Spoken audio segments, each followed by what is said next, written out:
Thanks for joining us here at The Research Her, the show working to improve the health disparities for women of color, one topic at a time.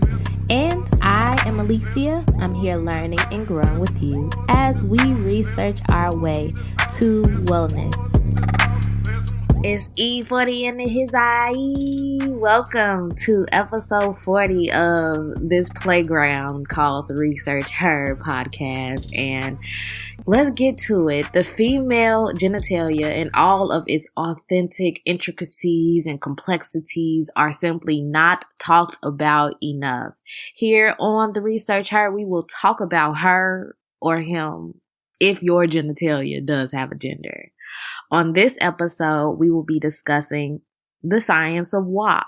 If you clicked on this episode, it means you wanted to learn more about it. Before I get into it, this may be an episode that you want to listen to in the privacy of your own headphones. You know, this won't be the one you blast on the speaker if you are someone who is sensitive to sex talks or words such as, I'm going to give you a head, I'm going to say some stuff.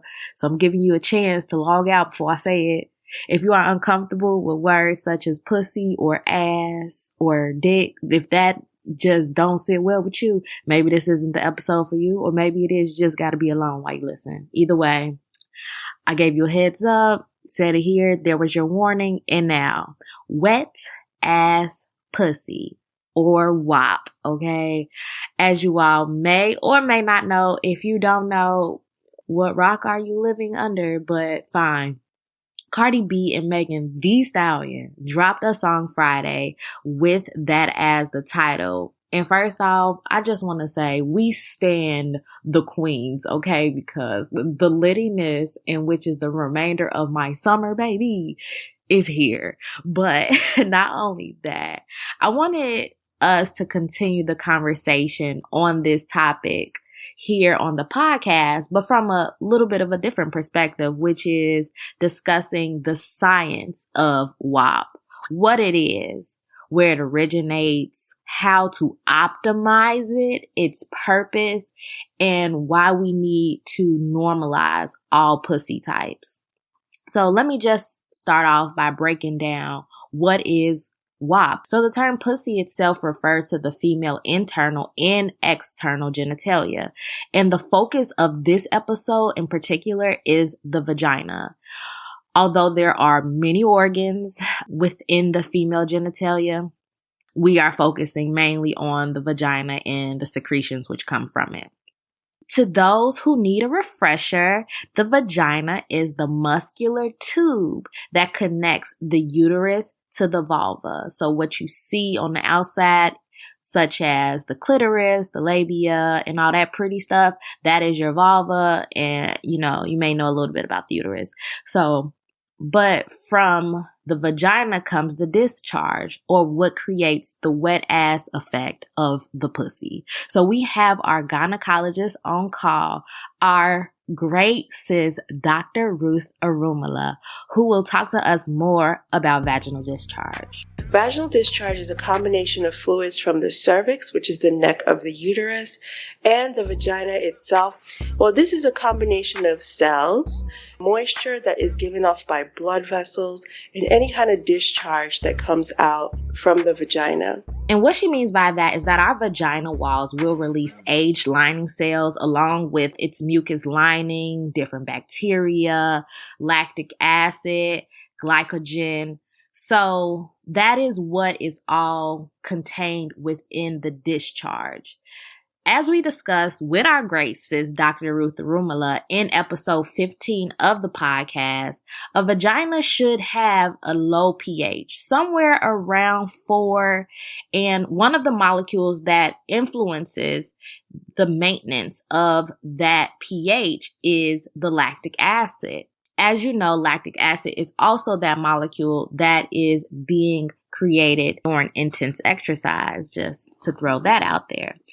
One thing that we all may question is whether the discharge that we are experiencing is normal and why we are experiencing different discharges during different times. So let's hear back from Dr. Ruth Arumala. Discharge changes even in 1 month And it changes when you are aroused. It changes due to whether or not you're on birth control, breastfeeding, going into menopause, have different kind of stresses in your life. So essentially, sis, what is coming out of you is normal AF. Okay. Now that we have this fundamental knowledge about what WAP is, let's talk to some more experts so we can speak to vaginal discharge from the standpoint of lubrication so that we can better understand its importance in health and sexual pleasure and why we aspire to even have WAP. So first, let's learn from Dr. Jasmine Abrams, who is an international behavioral research scientist and educator, who has done a significant amount of work on women's sexual health. Okay, we are going to chat it up with our great sis about what research says about vaginal lubrication. And because it is often thought that that is the key to having good pussy, I thought we should ask someone who researches the topic simply to explain what is good pussy. In American culture, we often hear about good pussy as tight pussy, wet, like always super duper mega wet, dripping down your leg, leaving stains on the bed kind of wet. Wet pussy is considered gently used pussy. Some of the conversations I've had with women in my research and also some of my clients, women who are sexually inexperienced, have talked about that being a barrier to them being able to engage with partners in sex because people don't want to have sex with sexually inexperienced individuals. Women who have sex more frequently or have more partners, they feel like that's also a barrier to their pleasure because they're seen as hoes. In American culture, like good pussy is somewhere in the middle of that. You don't have too many partners, but you also have had some partners. So is that common around the world that every culture really wants wet vagina? It's actually not. It's definitely common in many countries, and maybe I could go as far as to say most countries.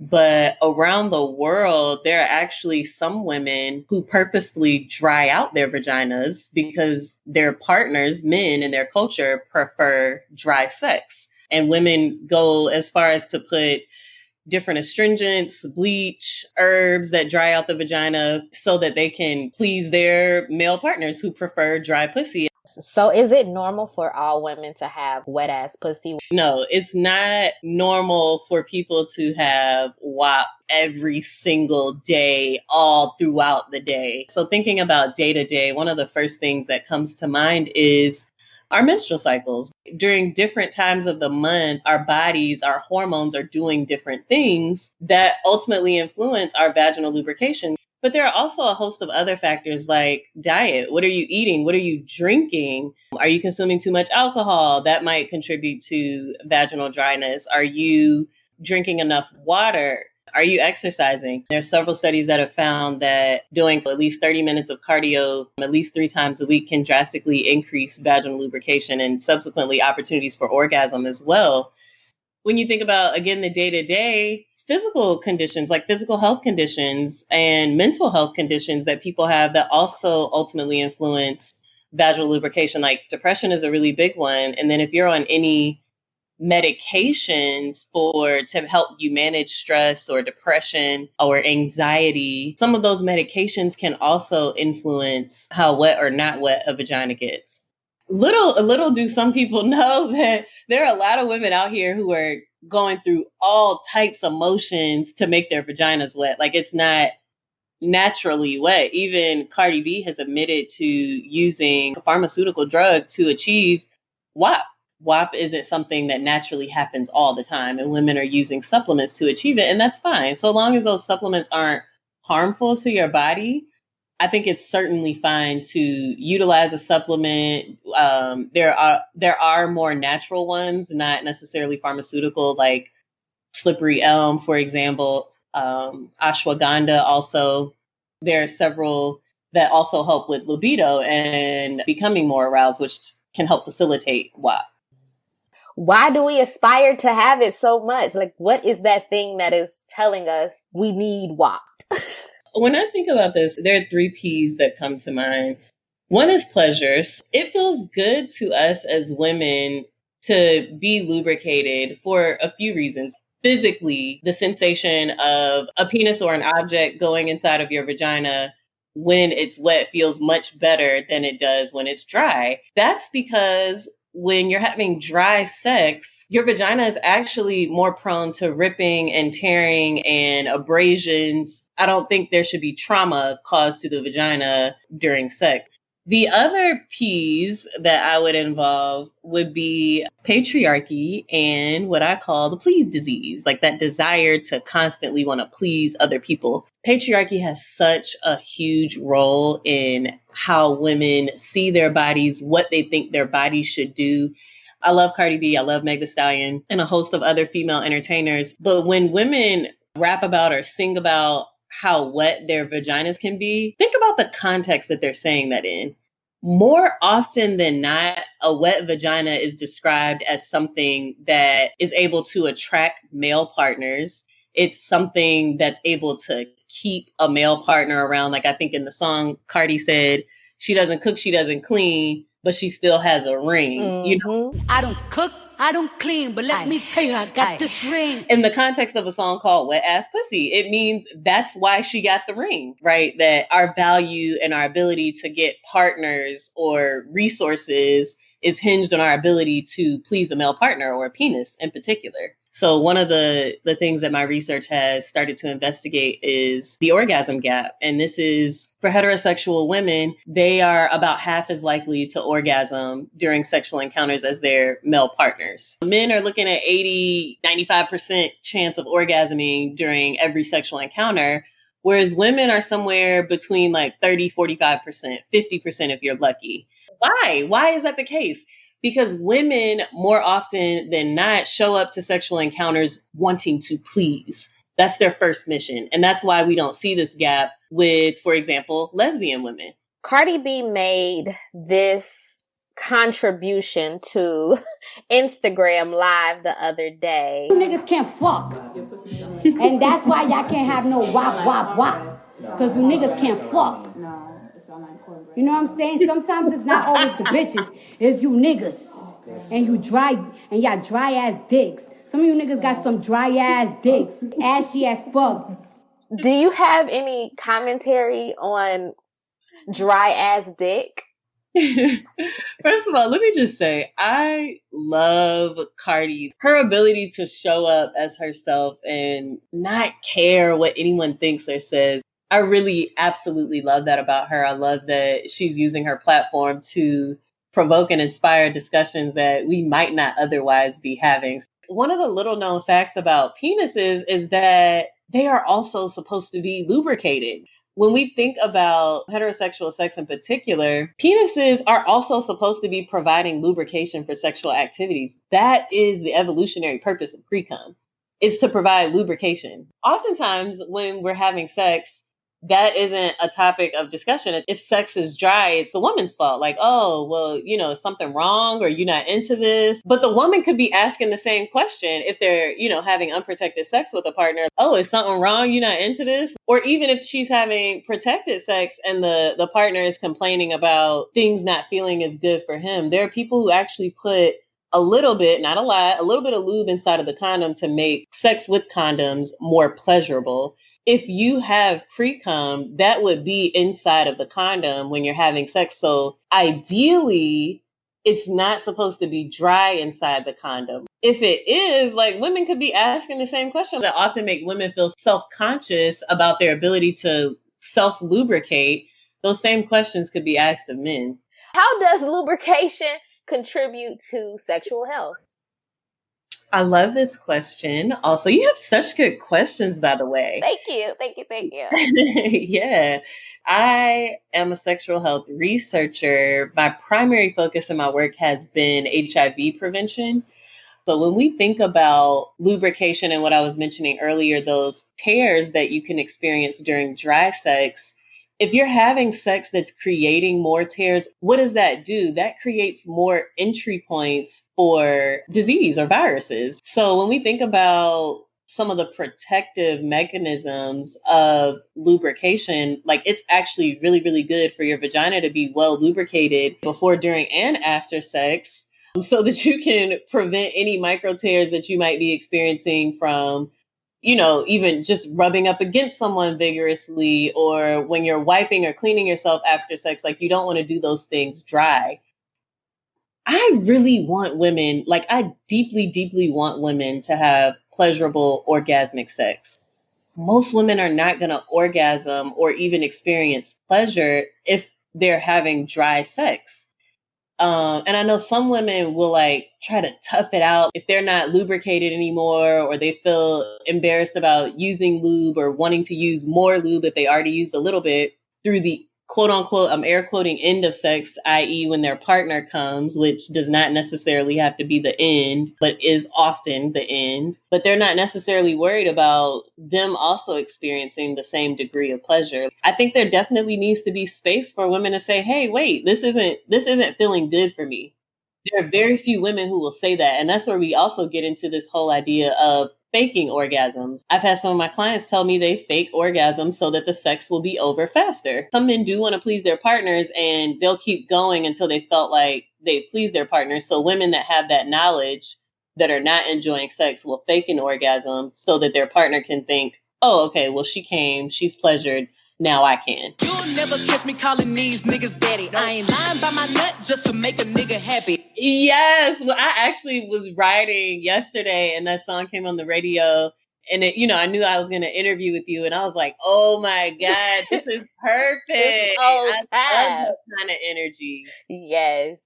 So can the same health benefits be achieved with synthetic lube? Absolutely. They have the same benefits. It's pleasurable for the woman. She's not experiencing pain or discomfort related to dryness. And then it's also pleasurable for the male partner as well to have that sensation. Let's learn a little bit more about synthetic lubrication from our great sis, Dr. Ruth Arumala. There are some times where you have less lubricant than others. One of the things that we talk about is using outside lubrication. There are two major categories. One of them is water-based. That's what you know about, the KY jellies and all the things you see on late night TV.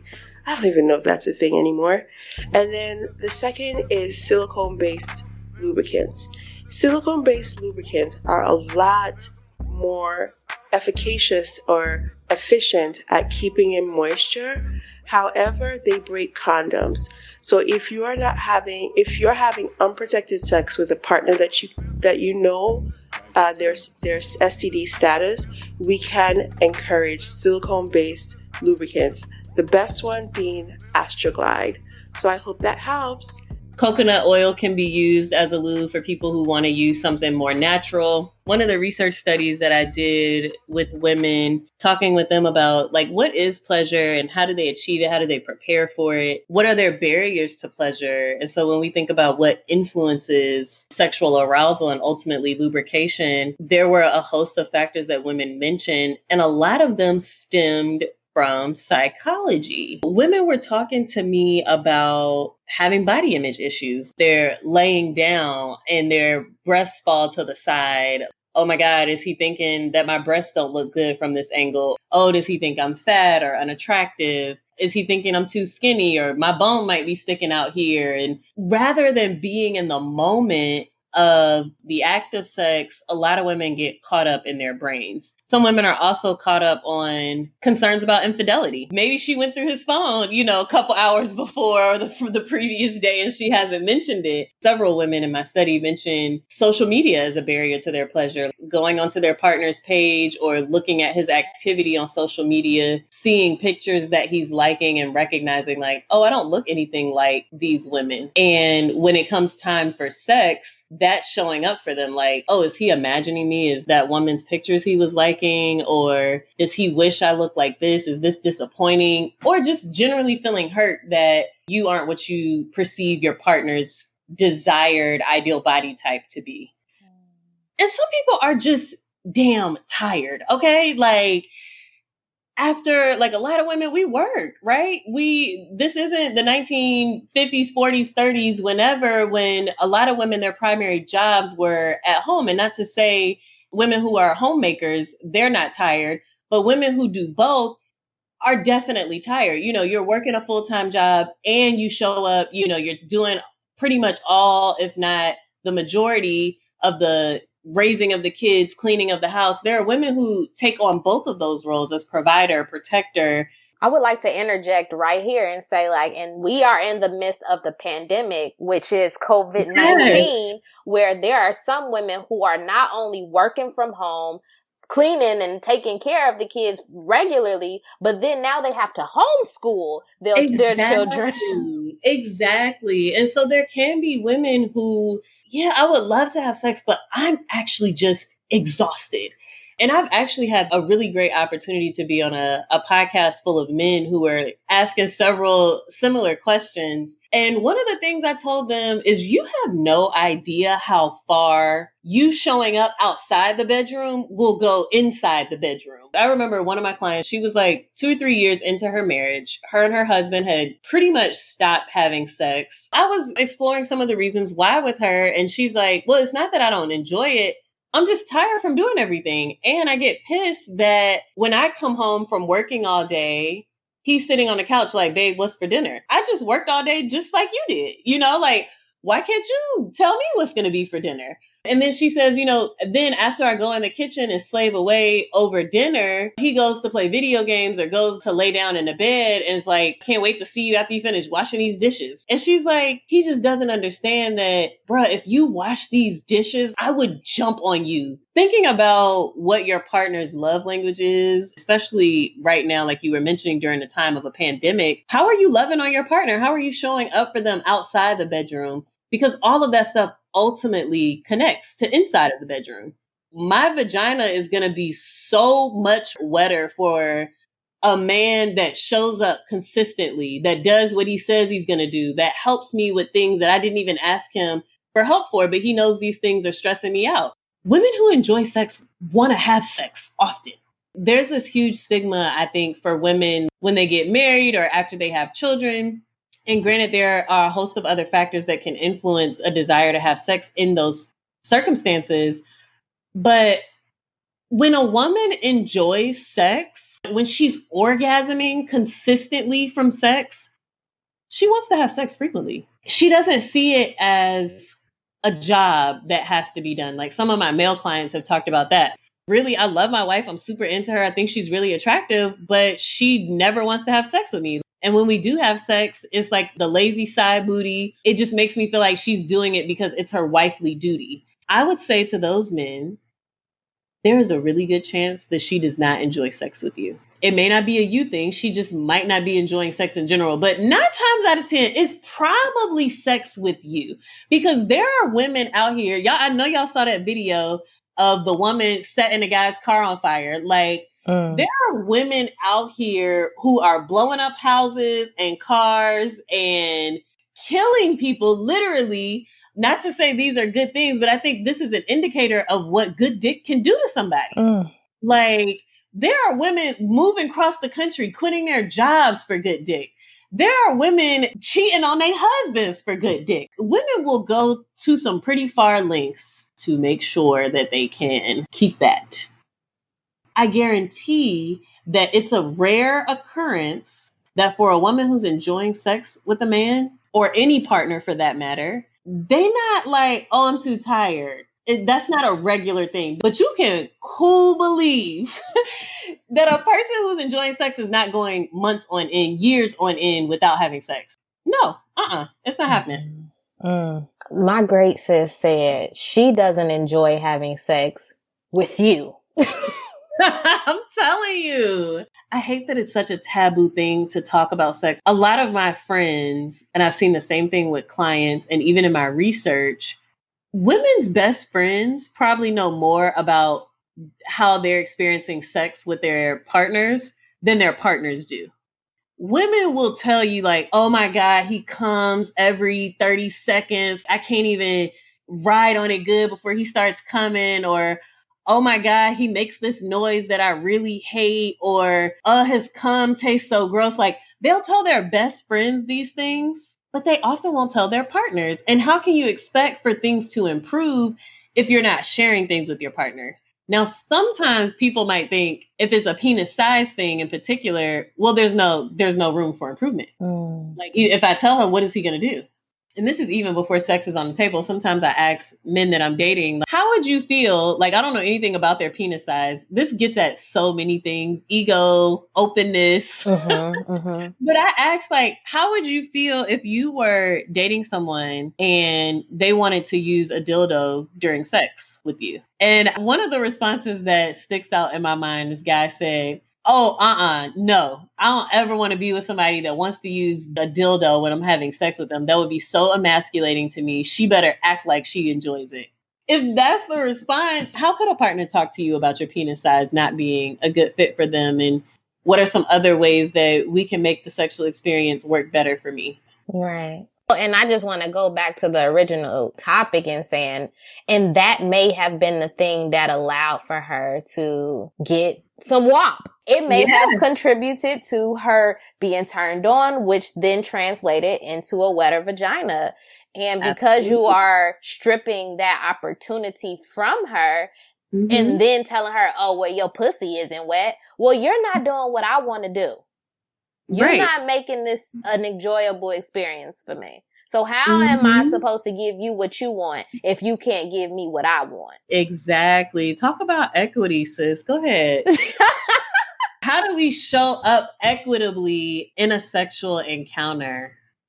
How do we do that to make sure that WAP is present, to make sure that we can have really great sex? How do we show up that way? So how important is vaginal lubrication in sex that does not involve penetration? Vaginal lubrication still matters. Always going to be in your best interest to make sure it's lubricated. One of the things that I absolutely hate to see happen to women is sometimes people very aggressively rub vulvas or clitorises thinking that this is going to be really pleasurable to the woman. There are women who like things to be rough, don't get me wrong, and lubrication is 100% advised for those types of activities as well. But most women are not going to want you to be playing DJ on their clitoris. The clitoris is such a sensitive part of the body. Scientists have done the research on the clitoris and found that it has around about 10,000 nerve endings. A lot of people talk about the head of the penis and how sensitive it is. But the fact is that clitorises have more than twice the amount of nerve endings as the head of the penis. When we think about creating that lubrication naturally, the first go-to spot is often the clitoris, which is kind of frustrating because there's so many other erogenous zones on the body that could be stimulated that could also lead to vaginal lubrication. What are those erogenous pieces? Teach us. Okay, so it could differ from woman to woman. Like, I think Nikki Giovanni has this poem where she talks about that spot behind her knee. The nipples could be an erogenous zone. For some people, the neck, lips. There are some people who like stuff to happen in their armpits. I'm not one of those people. I'm really ticklish. So if somebody starts going near my armpit, I'm going to bust out laughing. But the back is another really big erogenous zone that's often overlooked. Thighs, the inner thighs, someone rubbing or kissing on your inner thighs, that often gets overlooked too. And some people also like ear action. Scalp. I mean, I know you just did another big chop. I don't know if you noticed when you cut your hair off, even just the wind hitting the scalp, it's like, oh my goodness. I haven't thought about how good it feels until just this moment. But I remember walking out of the salon and going outside and feeling like, oh, do you feel that breeze? No one else feels it? Oh, it's just me. Yes. I think when you're a person with shorter hair, especially if you've had longer hair for the majority of your life, like that new unveiling of your scalp is so amazing. I've met people who have scars, like especially scars that have keloided, that say like they're really sensitive, and when people touch them, it arouses them. Wow. How does wearing a condom impact lubrication? There are people in this world who, when using condoms, they actually get more lubricated because they feel like they can be free. right? When I use a condom, I'm not worried about, oh my God, did he cheat? Or was he with another woman before he was with me? Or am I going to get HIV from him or some other STD? All of those thoughts are not something that most people who are using condoms are preoccupied with. And so it allows for you to concentrate on something else. One of the undercurrents of what I've been saying is just this mind-body connection that influences vaginal lubrication, because there are some women in my research studies, and I would even say this is the case with me, that talk about, well, something just doesn't feel right. And that ultimately impacts how wet your vagina is going to get too. One of the things that I was saying we didn't talk about earlier, which Cardi alluded to in that clip you played, was if the sex isn't good. Some women may feel like their partner's penis size isn't ideal for them. Some penis sizes work well for some vaginas and others don't. Some penis shapes work well for some vaginas and others don't. And there are all kinds of things that impact how good a sexual experience can be for a woman. And if she's not enjoying it, her vagina is not going to be wet. Okay, well, how do you want for us to connect with you? You can find me on social media at Dr. Jasmine Abrams. You could also, if you want to learn more about some of the companies that I have that offer these consultation services, find my website, drjasmineabrams.com. Now that we have, I'm just so mind blown by how just that conversation was, and that we're not even done yet. We still got more gems dropping by Portia Brown, our great sis, who is a sex coach and educator who founded Froetic Sexology. And we'll be talking to her about how to optimize your pussy's wetness. We start the conversation with understanding the uniqueness of every vagina's lubrication with a discussion on fragrance, color, and consistency. Everybody's body has a specific scent that is unique to you. Just like you have a natural body fragrance, your vulva and your vagina produces a smell as well. And that includes your vaginal lubrication or your arousal fluid as well. All of that is dictated by how hydrated you are, what your diet is like. Sometimes the material of your underwear can influence the smell. All of it is normal unless it smells, like really fishy or anything like that. Then you may have some sort of infection that you should see a gynecologist to have addressed. I kind of wanted to break down the main types of fluid that comes out of the vagina. So discharge is the umbrella term essentially for all fluids that come out of your vagina. So there's cervical fluid, which is the fluid around the cervix that either prevents or helps sperm get past the cervix. That's the fluid that can influence pregnancy. And if you're a person that checks your cervical fluid for the fertility awareness method, which is a natural form of birth control, that's the fluid that you would be checking. There's also arousal fluid, which is what makes you wet during sexual intercourse. That is usually a clear, sort of slippery fluid. If you've ever opened up an aloe plant, it looks a lot like that. And then there's vaginal discharge, which is sort of the more creamy white discharge that sometimes comes out during sex or just in your day to day. And that's your vagina just expelling waste or things that you don't need inside of your bodies. That should usually just be white. But again, if we're talking specifically about arousal fluid, the liquid and the wetness that arises during sex, it should, again, look like that aloe plant or something like that and kind of clear and slimy. So how common is it that women wished that their vaginal discharge were different? There's a lot of uncertainty around what is normal. So I feel like almost everyone feels like, oh, my pussy is not normal, or the fluid that I'm experiencing is not normal. If you have even a semblance of a healthy diet and you drink a somewhat healthy amount of water every day and you're washing the way that you should, there's really no reason that you should be experiencing an abnormality in your vaginal fluid. Everyone feels like their pussy is not wet enough. Everyone feels like they need to be a fire hydrant and maybe they're not, or they want to squirt or do something like that and have more fluid in their sex life. But the majority of the time, what you produce is a result of how you eat, how hydrated you are. And it's completely normal to not necessarily be as wet as you, quote, think you should be. Because what is the threshold for wetness? How are we determining what's wet enough? Whatever your body is doing is normal.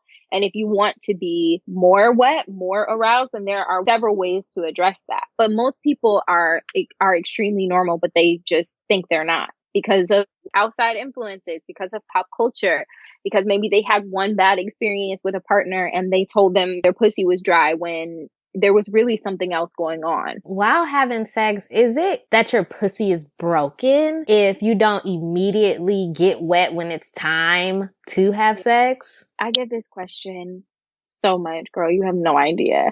I think we feel like, especially in heterosexual situations, if you're dealing with someone who has a penis, it takes like no time for them to become aroused and for you to see it and for them to get an erection.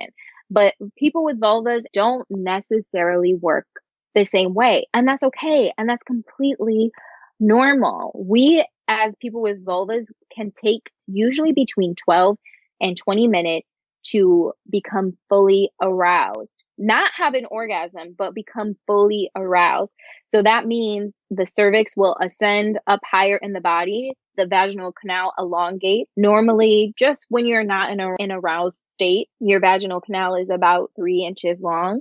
Most penises are a little bit bigger than that. So your body has to accommodate and your vaginal canal elongates. The cervix raises out of the way. And then you get the lubrication as well. So as soon as somebody kisses you or grabs your butt or initiates sex, you're not going to immediately lubricate. And that's fine. And that's normal. Arousal takes time. So often people feel like they are supposed to immediately be ready for sex. Like as soon as a partner gives them that look or they grab you or kiss you, you're supposed to immediately just be turned on. But the reality is arousal is a lot more complicated than that for a lot of people, and particularly people with vulvas. And that's not to perpetuate the stereotype that women take so long to have sex or you need to have this deep connection with someone in order to experience pleasure. It's just the way that our bodies are wired. And there's two main types of arousal responses. One being what we see on television.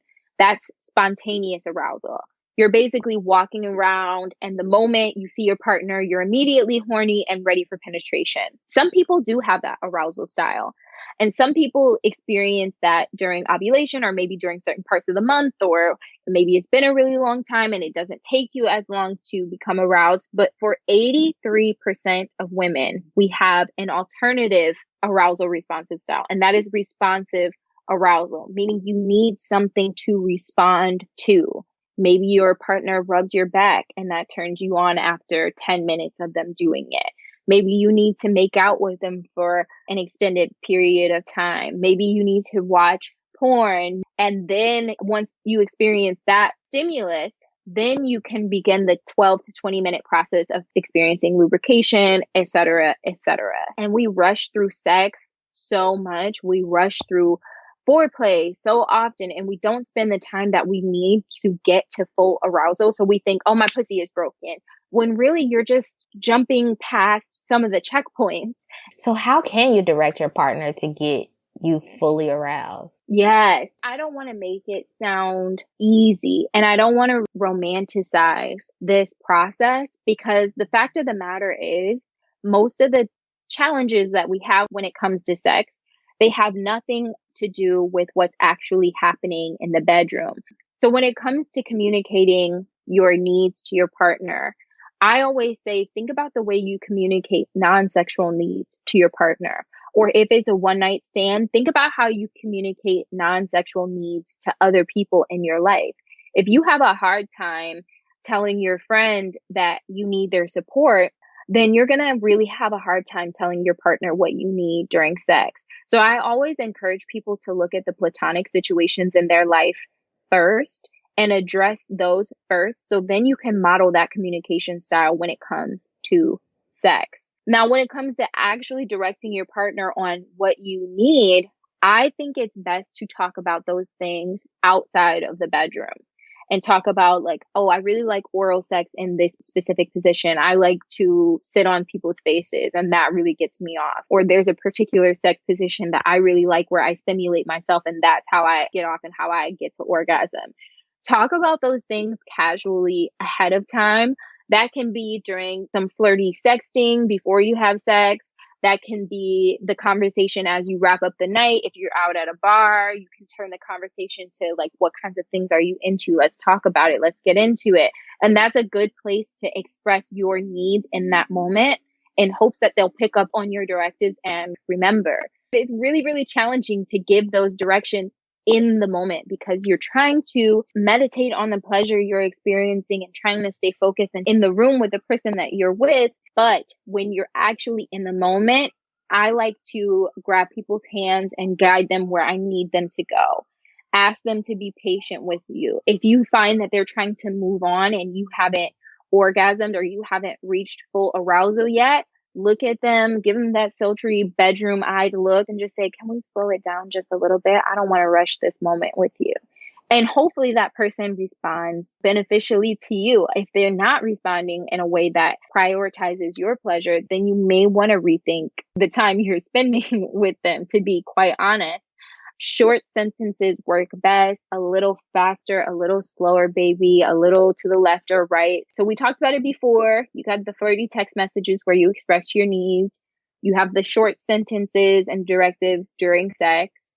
I love part 3, which is the debrief after sex, where you get to talk about what worked, maybe what didn't work, what you want to try again. I like the analogy of the compliment sandwich. So after sex, saying one thing you liked, one thing you didn't like, and then another thing that you really liked.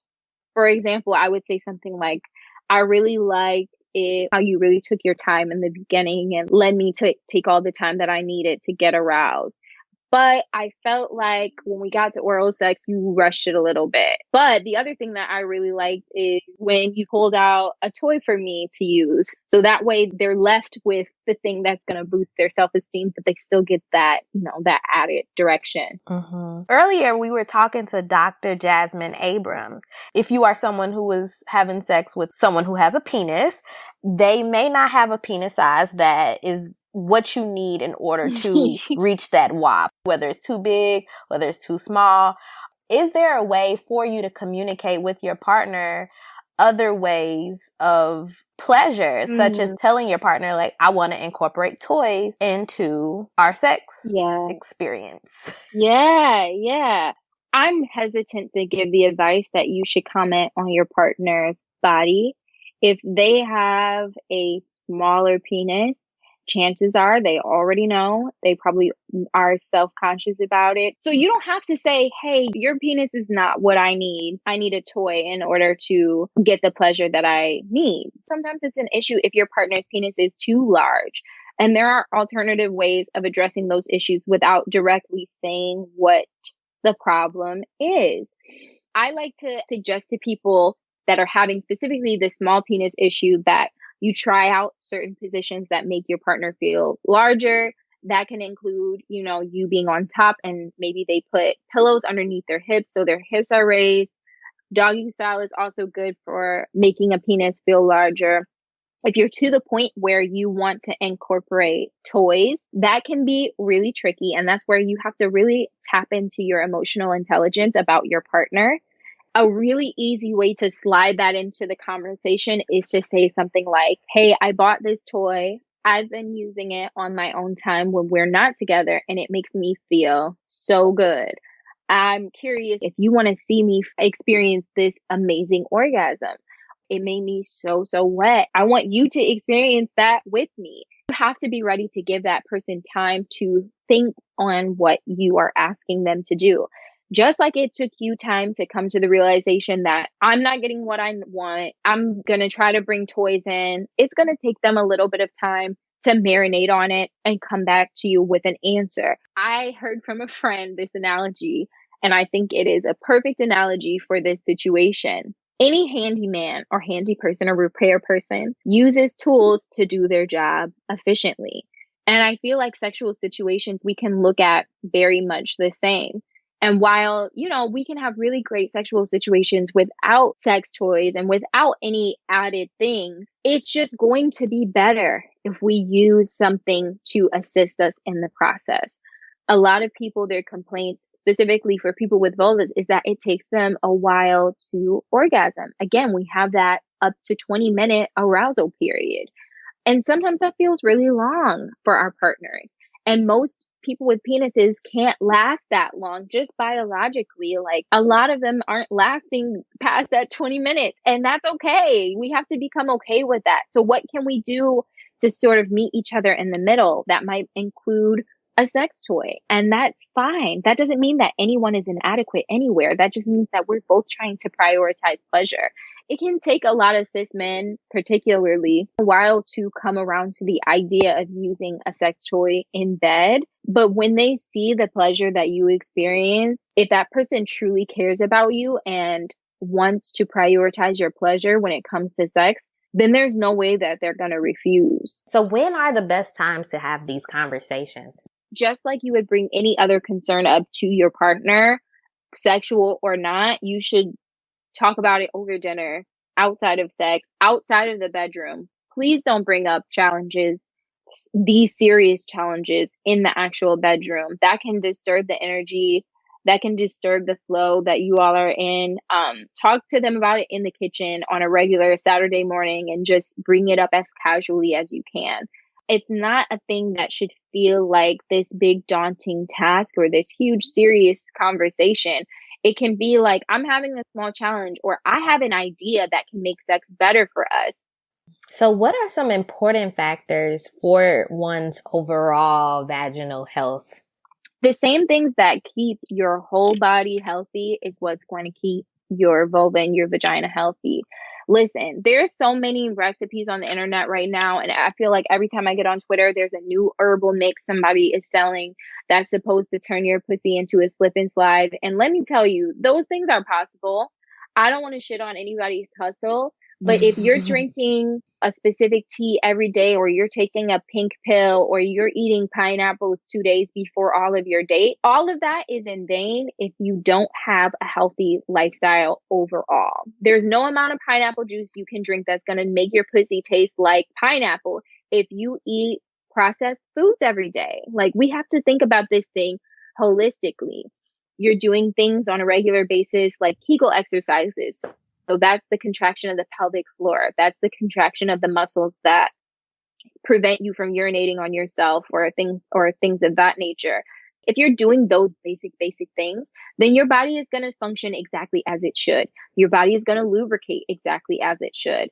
It's about taking care of your body as a whole, and not just drinking red raspberry leaf tea, but you drinking Mountain Dew and Red Bull the rest of the day. There's no amount of herbs and fruit you can eat that's going to correct an overall lackluster lifestyle. You want to be wet, be hydrated, drink water, eat well. People are so hung up on making their pussies taste sweet, when in reality, your pussy is going to taste like it does. It's a vagina. It's not going to taste like a Jolly Rancher, because it's not one. And we have to get over that. So is it normal to need lube for sex? Yes. And I personally love lube. Let's be real. Most people's partners, unless they are very patient, are not able to wait 20 minutes before penetration for you to become fully aroused. Mm-hmm. That's just the truth. Lube can help speed up the process. Your body doesn't know that what it feels, it's not its own natural lubrication. When you use lube, you kind of trick your body into getting wetter. And I wish there wasn't such a stigma around lubes. It's like, oh, your pussy must be broken. The truth of the matter is, we do not all have fire hydrants where our pussy should be. And that's okay. There is literally a solution you can buy for less than $10 sometimes. The best thing you can do in terms of reaching arousal and lubrication is manage the stress in your life, or learn to de-stress yourself before trying to engage in sex. The way that our minds and bodies work and connect during sex, stress is a complete cock block. If you are experiencing any level of stress, it can inhibit your ability to lubricate, to remain focused, to become fully aroused. A lot of times people complain that they are not in the bedroom. It's like their brain is on Mars and their body is in the bed with their partner. A lot of that has to do with not having a mindfulness practice.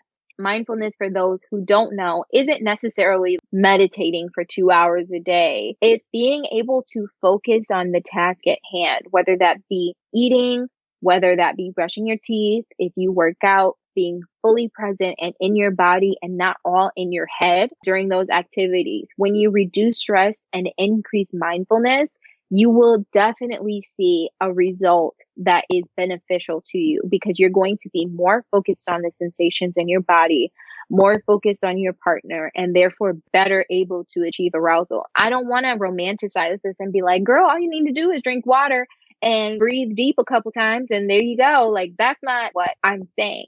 The key piece that a lot of people miss when it comes to their sex life is that it has to come from the holistic perspective. None of these things are isolated. So we do have some control. You'll have a lot more control if you're able and willing to use lube. But when your life is in balance outside of the bedroom, it's that much easier inside the bedroom to get where you want to go. And being able to do things like certain breathing exercises or just breathing deeply during sex and focusing on your breath so you can get out of your head and into your body and into the experience you're having will yield amazing, amazing results. I am a sex coach. I prioritize Black women and femmes in my practice and helping people understand how to communicate with their partners, understand how to create boundaries, understand how to explore themselves sexually. You can reach out to me and schedule time to talk to me directly. Other than that, there are tons of books about this stuff. One of my favorite books that I recommend to everyone, whether you have a vagina, whether you have a vulva, or you love people with vulvas, you should read Come As You Are by Emily Nagoski. I read that one. Oh, it's so good. It's such a good book. And let me tell you, it changed the way I think about the mind-body connection when it comes to sex. The other book that I read more recently, actually during quarantine, is a book called Pussy Prayers by Black Girl Bliss. It's all about connecting spiritually and mentally to your yoni and to your root chakra space and your pussy, and addressing all of the things that keep us from feeling really connected to that place. I think those things help us to experience more pleasure, easier arousal, easier lubrication, because we have a deeper appreciation for this magical organ in our bodies that, for the most part, is mainly designed to bring us pleasure. Like, we think of our vaginas as a baby making space, but a lot of it is simply about making us feel good. And we need to appreciate that space more for ourselves and not just our partners. So yeah, those are the three things I would say are a good starting point to help people better understand and start to implement better practices in their life that will bring them more pleasure. So my last question for you is my vagina normal? Are our vaginas normal? Hell yes, they are. They are normal. And even if you are experiencing an abnormality, if you have an STI, if you have a yeast infection, if you're dealing with BV, all of these things are either treatable, curable, or manageable. Your body, your vulva, your vagina is normal. I always tell people you are divine and deserving of pleasure. People with vulvas specifically, the creators on this earth, are divine individuals. And your vaginal space is sacred. It is special. It is normal. It is blessed. So love it and let other people who deserve you love it too. And might I just add to that, even if you are in a space where you have a yeast infection or you have some STI, that's normal too. Like, there are so many people who have experienced it. Like, there is a large percentage of people who have vaginas who have had these exact same conditions. So even if you are in a space where that is something that you're experiencing,